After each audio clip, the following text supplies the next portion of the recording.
বাঙালি রান্নাঘরে তোমাদের সকলকে স্বাগত জানাই। আজকে নতুন রেসিপি হলো এই যে পাস্তা নিয়েছি। এই পাস্তা তোমাদের সাথে শেয়ার করব। চাপিয়ে দিয়েছি, এবার দিয়ে দিচ্ছি পাস্তাগুলো, সাদা তেল দিয়েছি, লবণ, কড়াই চাপিয়ে দিয়েছি পাস্তা ভাজার জন্য। এখানে দিয়ে দিচ্ছি তেল, দিয়ে দিচ্ছি রসুন কুচি, রাখা পেঁয়াজ, গাজর দিয়ে দিচ্ছি, টমেটোর কুচি, অল্প ঢাকা দিয়ে দিচ্ছি।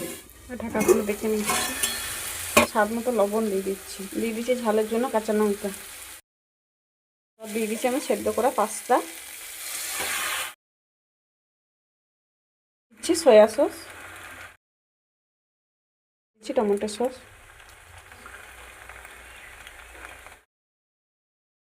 ম্যাগি মশলা। এবার ম্যাগি মশলা দিয়ে অল্প ভেজে নিচ্ছি ভালো করে। দেখো আমার পাস্তাটা হয়ে গেছে, এবার আমি নামিয়ে নিচ্ছি। এই যে বন্ধুরা, পাস্তা আমাদের হয়ে গেছে। এবার খেয়ে দেখি যে কেমন হয়েছে বলে।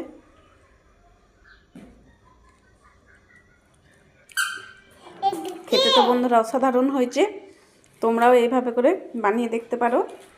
ভিডিওটা ভালো লেগে থাকলে লাইক শেয়ার সাবস্ক্রাইব করে দিও, কমেন্ট করে জানিও যে কেমন হয়েছে বলে। ভিডিওটা এখানে শেষ করছি, ভালো করে সুস্থ থাকো।